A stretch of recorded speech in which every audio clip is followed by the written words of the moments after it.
નમસ્કાર, હું રાહુલ વેગડા એશિયાના સૌથી જૂના અખબાર મુંબઈ સમાચારના ડિજિટલ પ્લેટફોર્મ પર આપનું સ્વાગત કરું છું. ચાલો જોઈએ આજની મુખ્ય હેડલાઇન્સ. નવમી નિમિત્તે આજે વડાપ્રધાન મોદી તામિલનાડુના રામેશ્વરમના નવા પંબન રેલવે બ્રિજનું ઉદ્ઘાટન કરશે. કેનેડામાં ગુજરાતી યુવકની ક્રૂર હત્યા. મૂળ સુરતના ધર્મેશને શ્વેત માણસે યુ ઇન્ડિયન કહીને તીક્ષ્ણ હથિયારો વડે હત્યા કરી.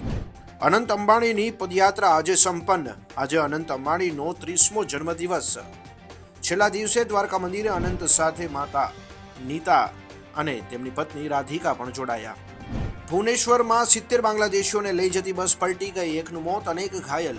28 માર્ચે મ્યાનમારમાં આવેલા 7.7ની તીવ્રતાના ભૂકંપમાં મૃત્યુઆંક વધીને 3,354 પર પહોંચ્યો. સંયુક્ત રાષ્ટ્રએ વિશ્વને મ્યાનમારને મદદ વધારવા અપીલ કરી.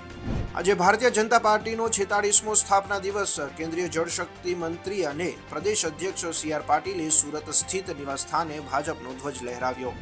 ભરૂચના મનુબાર ચોકડી નજીક એક કારમાં લાગી આગ. બેટરીમાં સ્પાર્ક થતા આગ લાગ્યા હોવાનું અનુમાન. સદનસીબે ઘટનામાં કોઈ જાનહાનિ નહીં. તો આ હતી આજની મુખ્ય હેડલાઇન્સ. આવા જ માહિતીસભર વિડીયોઝ અને મહત્વની અપડેટ્સ માટે જોતા રહો મુંબઈ સમાચારનું ડિજિટલ પ્લેટફોર્મ.